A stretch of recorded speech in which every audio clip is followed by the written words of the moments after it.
What up, YouTube? This is Carl Salamatas here with Dat Nguyen. Ro. And what did you do at Nationals? We won the 3v3 on Sunday. Yes. And what did you win? We won an uncut sheet. I'll show that at the beginning of the video with a picture of me with it. It'll be in the thumbnail. Yeah. Yeah. And any shout outs?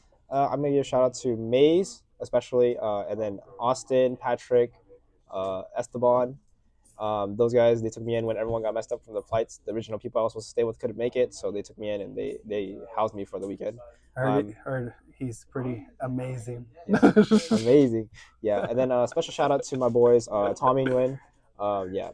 And then James Markowitz, who I actually just took the deck list from him because he made it to day 2 of Nats 8-1, and then he sent me the deck list the day before, and he was like, "Just play this for the 3v3. This is gonna be it." It's pretty much almost card for card, and he ended up placing 4th in the Swiss, and then he ended up top 16 in the national event. So yeah, special shout out to him, and yeah, and then all the boys at home, and then of course my two teammates, Delise and Austin. Nice.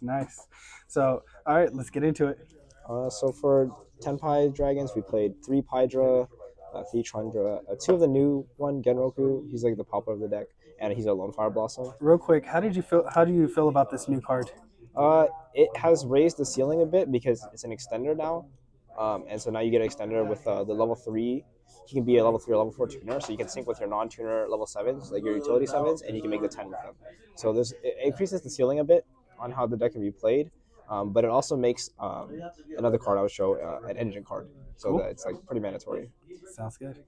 And then I still chose to play 2 Fadra. I mean, a lot of people are cutting this down to 1, but I think it's your only grind card, and a lot of times you can't really kill people if they're able to disrupt you. Sometimes you don't open God Hand, and it's not that bad to open it if you get to see the field spell, because you get to do some cool stuff, and if you open Chandra, then you also get to do some really cool stuff with it. So I think I would never cut this down to 1. Nice. And then for the spells, we played of course 3 of the best card, 4 Crazy field spell. Yeah, absolutely disgusting. And then 3 Kaiman, best card in the deck. Every deck has an e-tally. Yeah. And then 3 more engine cards because you're killing through it. And I think if you're not playing this card, then bro, I always see you with this. I always see you with this card. Yeah, whether you're playing this or cash. Yeah, you always open this card. You just want to dig for the card that you need. A lot of time you're digging for the field spell or like the one board breaker I'm playing in here. But I always see it in your hand. Yeah. And also it's an ash base, so like if they ash this, then you're going to be able to resolve Kaiban successfully in the battle phase. Yeah. So this card is really good. I think you should always play it. And that's it for the engine. That's for non-engine, I played 3 Ash, 3 Imperm, 3 Valor, the 9 best ones, 3 Nib. I think this card is mandatory. It pairs well with any other hand trap here. You can always combo it onto Snake Eye, and it's good against every deck other than the Mirror. Yeah. So I think that 3 Nib is good. 3 Ogre, I chose to play this over Molchummy, and the way that James described it is that this will check every card that you're gonna see. So the Appaloosa, you can hit it with this. The IP. On your turn, so like it doesn't feel bad to draw into it, but also like it's almost like the same thing. Yeah. So like if I'm gonna nib, and then they're gonna apple, I can chain that. It's like the same as like any of the other ones. And then I just seen you hit the Ubel spell. Yeah. So and then it also hits the Nightmare Pain, which is your worst matchup. So I think playing 3 in the main is correct. I think you want to play this over the Molchummy because otherwise you're gonna have to play both. And then I'd rather just see this because a lot of people can play around Molchummy really well, especially Snake Eye.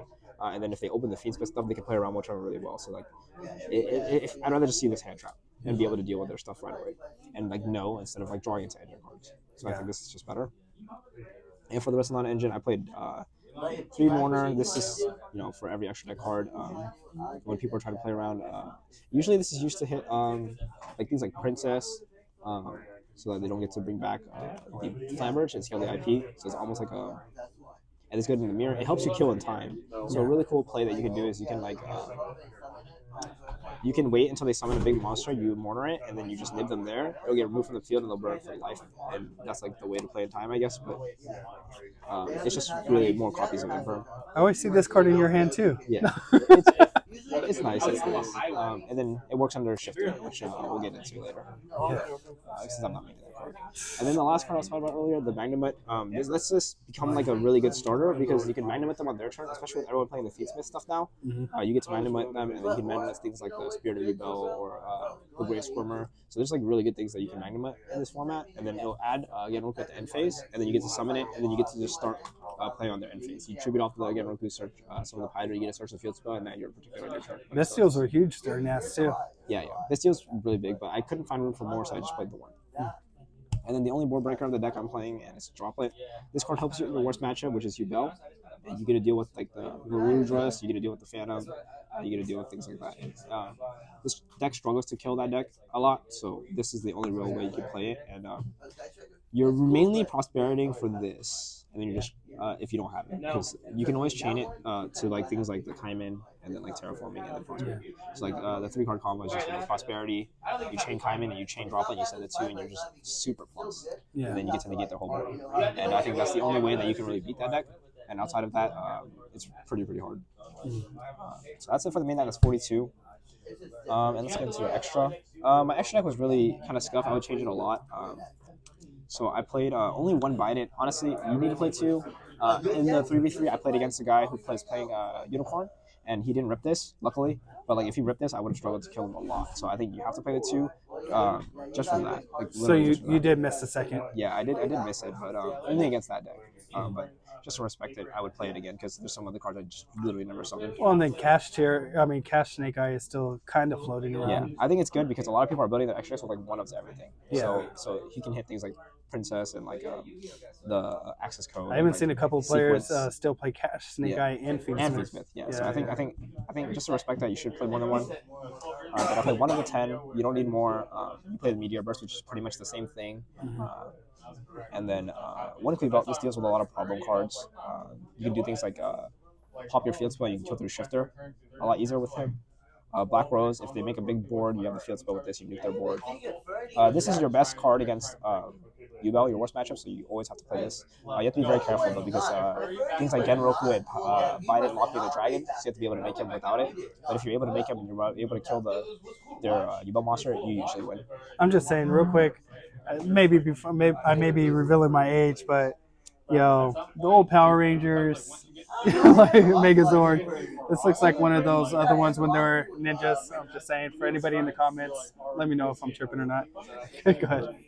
And then the one Trident, obviously helps you kill through Prosperity, helps you kill through Shifter, so you gotta play it. Borrow it from a friend, I do own this one though, so. I did pick it up because the deck was so cheap, and I was like, if this is the only investment I have to make to play the deck at its full power, I'll do it. Yeah. So it's fine. And then especially if you already had to try it. Yeah, exactly. So I played 1 Ruddy Rose. If you can't kill them, you make this, you banish their grave, and they don't have follow-up. So things like the Feedsmith, especially a Snake Eye, you get to banish their Oak, their Flatbirch, which a lot of people are only playing 1 of now, and then you get to banish their original. So explosive, it's in the grave, and then they just lose a lot of their resources. They can't really come back because then you make this, and then you make seals, and seals is usually enough to deal with the board or whatever they're going to do on their turn on the crackback. Yeah. And then once it passes back to you, you're going to be able to win. So Running Rose, I think you have to play this. And then for the board first card, I played 1 seals. I would play a second one. It helps a lot. So yeah, seals best board. You just have seals and hand traps. Many people can't deal with it because you can do things like summon Genroku. And then you can tribute it off, summon the Fadra, bring back Chandra, you start synchronizing with their battle phase. So it's really good. Really good card. 1 Striker Dragon, just for the SP, and it also does things, you do really cool things, like with the Fadra, where I'm playing 2, it's like, if your stuff gets imperm or whatever, then you can always look it off, and then move on with Fadra, and it's live again. So like, if you open Chandra and Fadra, you can go normal summon Fadra, special Chandra from hand. A lot of people will Veil it before the battle phase, so you link off the Chandra into this Striker Dragon, you enter battle phase, declare an attack with the Fadra and add start damage to reward the Chandra, and now you can use Chandra to damage that to summon Pine for their deck and you have game. So like, you have to play this. I think it's mandatory. And, for the other links, of course, Hida, she's really good in the mirror. You start if you get Veil and stuff, you can take their stuff and use their stuff because they're going to end on seals. So as long as you're able to force out the seals, you can make her, and then you start to get them monsters and doing stuff. Just saying, if you played Phantasmic, you can go into her quicker, take somebody's stuff, and get going. Yeah. And then the one princess, she's okay. I'm considering cutting her. Uh, you don't really have a way to get off the board unless you're playing these. And honestly, this doesn't come up ever. Like a lot of people will say that, oh yeah, like if you get DVR, what do you do? Well, you just kind of have to take the L because any hand trap stops this line, and it's kind of hard to get to. It's like really hard to get to because you're not protected by the field spell. Like none of this stuff is protected by field spell. They have to have firing ray so you can link climb. You need an extra body so that you can pop it off the princess. So I would probably cut this for like the second Biden, and then like I'd probably play like the Black Rose Moonlight Dragon for Ubel as well, and Just the second seals. cards to strengthen that matchup. Yeah. And that's it for the extra deck. For the side deck, you play one of this for Ubel. They cannot out it. You summon it off seals. They can't out it. I just saw you win this round because of that too. Yeah. So you just summon off the seals, and then you're good. I played 3 Shifter. Obviously, best card is Snake. That card. I mean, there's nothing needs to be said. I'm gonna play it while it's legal. Yeah, I can kill it the right. Why not? Crossbows mainly for the mirror. You can cross out things like the Tundra, and they can't really kill you. And then you go to the crackback, or if you're trying to kill them, you can cross out their hand traps, and then you'll make it. You can cross out the Ash, and the 1D barrier for that. And then I played 6 back row hate. Your worst matchup is Ubel. You have to play 6 back row hate. Skill drain. You cannot out skill drain. You lose. So six back row hate. That's the only thing I was scared of all weekend. Every time they were able to resolve skill drain, I lost.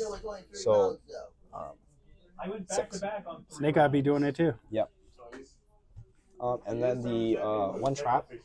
This card's really good. You get to do things like force them to enter battle because a lot of people won't want to end their turn. So then when they enter battle, you'll tribute off your general crew, summon the Fodder, board the Chandra.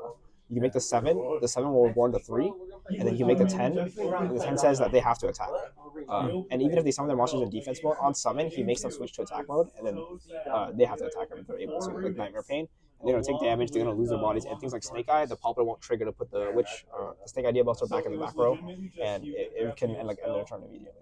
And then, so I think this is good, but I would probably cut it for this card. James Markowitz played this in his list that made show where the progression and it's the Grand Test Dragon, because you can summon this as off of the seals, and you get like 3 interrupts because the seals will remove 1. Yeah. And then this pops 2 on summon. So you get to pop 3 things. So if you use your seals correctly and you have hand traps and you can technically get rid of 3 bodies with the seals, I think this is just better. And then it's not 0-0 because it's going to gain attack and defense when it pops. So then it's a little harder for you to run over. But of course, you're going to always summon the Walking Mary Jungle against you. Nice. Just some cool things you can do with this. And I think that this is definitely better. Even though this is searchable by Hydra, a lot of the time you have to search the field spell or the Kaimin with Hydra, just so you have the follow-up or in their battle phase, you get to use the Kaimin. So question. Where's the Phantasme? I think you don't need it. I think with prosperity and like the infinite hand traps and everything being engine, you're able to get to what you need to be. I'm just messing with you, bro. Any final comments? Tenpai best deck. I mean, if a little thing, more things went right, Jay's probably made it to Worlds, but he had a deep run either way, and I'm so proud of him. And I'm proud of myself because I was able to pilot the deck really well and win the 3v3 as well. Special shout out again to Maze, especially, and my teammates Austin and Elise for helping me out throughout the 3v3 a lot. So we were able to win the good sheet, and probably my first big win at a premier event.